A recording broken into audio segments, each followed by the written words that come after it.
people are watching us take out these paper ballots, and we put them into these red canvas bags. It looks kind of orangey in the picture, but there was one red canvas bag per bin, and there was also the red canvas bag that held the provisional ballots that were brought in for that night.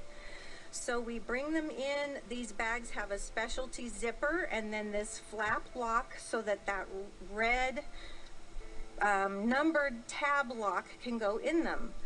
So we get all the paper ballots into the red bags, zip them up, and I said, where are the number locks? And nobody could find the number locks. They'd gone missing. So I got the supervisor, Sarah's, attention, and I said, we need the number locks. And these locks are a little different configuration than the ones that go on the voting machines and stuff. They just click in there, and then if you pull it out, it breaks. So she said she didn't have any, and for us to just zip it up and throw them in the blue totes, which are the other pictures that you see, unsecured, and that would be good enough, and they would drive them to the election office, which is maybe between 10 and probably 10 to 12 minutes from our polling place. And I told her, no way, we are not loading these paper ballots into the back of your car with you and your friend to drive them to the election office. You call Robin at the election office and you tell her to have someone bring us the locks.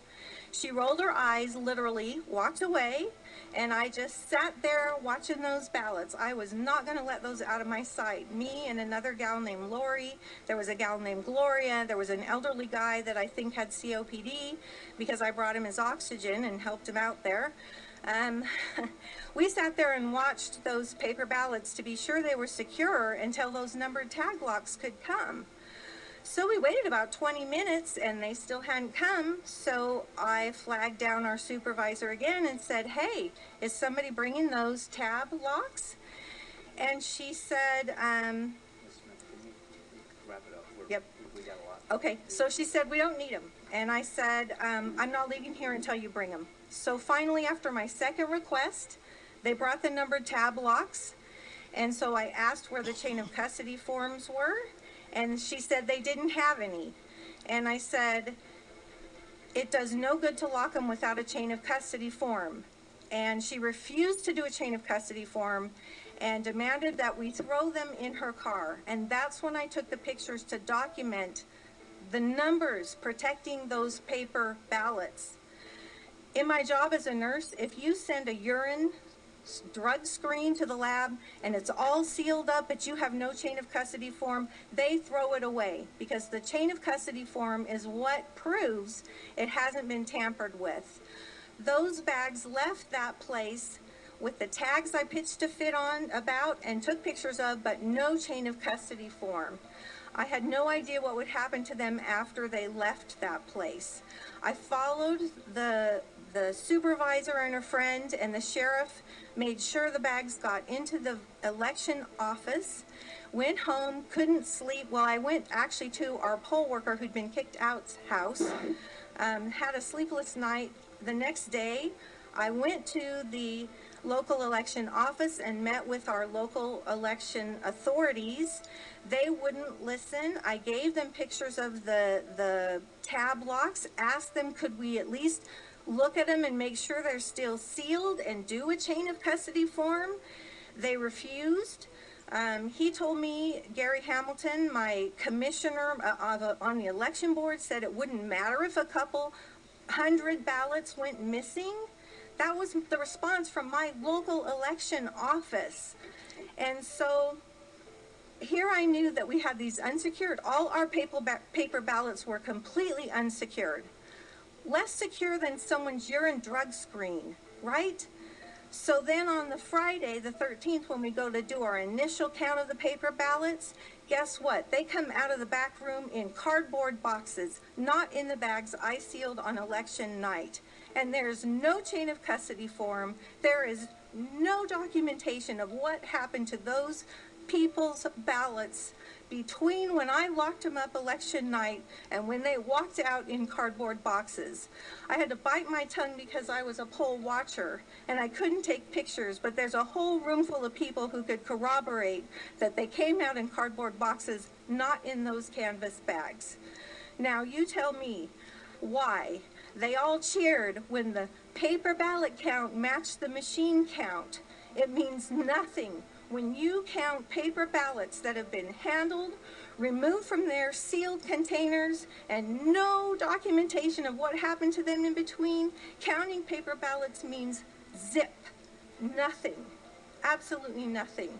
And it's infuriating, and I can't believe it happened. Thank you. Thank you. Do you have any questions? Senator Jordan. Just a second. Oh, one other point, I also counted the absentee. I watched for counting the absentee ballots, and one of the workers asked how they verify the signatures, and a little old lady stood up and said, "Oh, I verified 90% of them." One lady, one little old lady, looks at all those absentee ballots and decides whose signature stays and whose signature goes. You tell me what oversight and verification process that is. I'm sorry. I think you had a question, Senator. Yeah, just a quick question. And so you were a poll worker in Hart County, Georgia? Correct.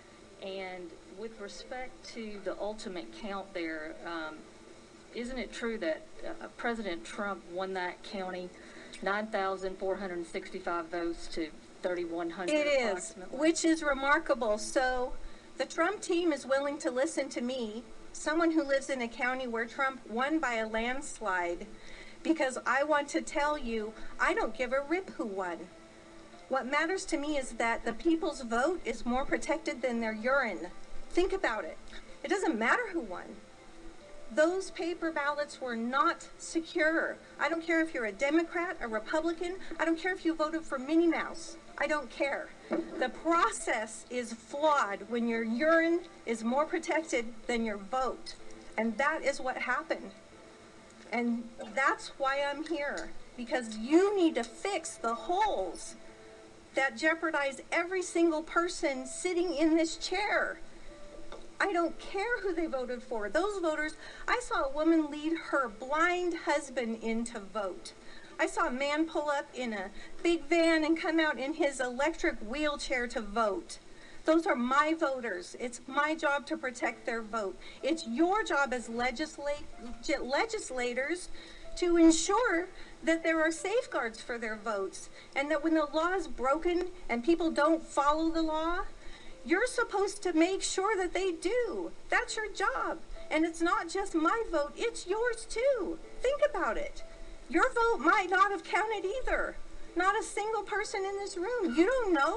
You weren't there. I was there. I thank you for your time, and I hope you'll take what these people are telling you seriously. It's important. The people's voice matters in this country. It does. Thank you for